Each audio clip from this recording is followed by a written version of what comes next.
Thank you for having me.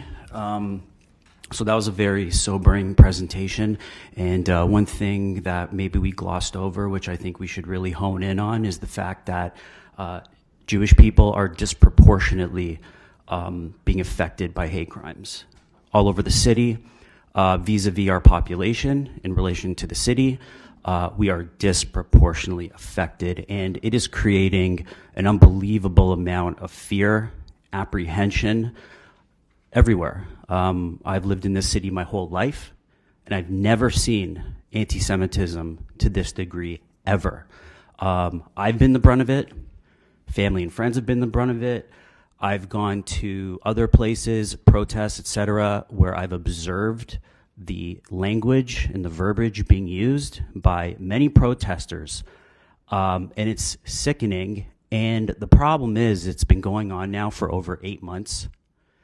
And it seems like there's a climate of impunity with people thinking it's open season on Jews and, by extension, Israelis, who are all Jews. And so we can't really separate anti-Jewish hate crimes or hate speech from anti-Israel hate crimes and hate speech, because Jews and Israel are symbiotically connected. That's a fact.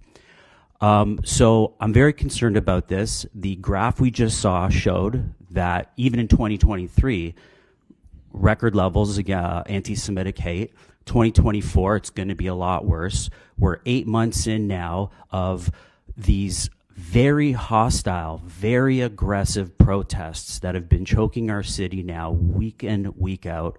There have been some city councilors, Brad Bradford is an example, who did his best to try to put forth a motion last week at council to create more safety, not just for Jews, but for everybody who might be afflicted by hate crimes.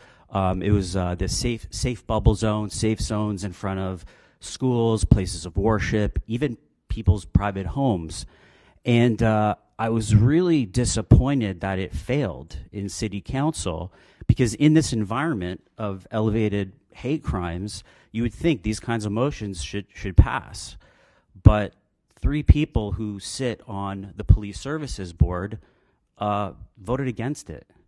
And so to me, that undermines the the mandate of the police services, and it further makes Jewish people and Israelis feel very unsafe in this city, which is why some people are taking it amongst themselves to defend themselves when they have to, because they don't know if they can really rely on the city and the police services for the protection they need.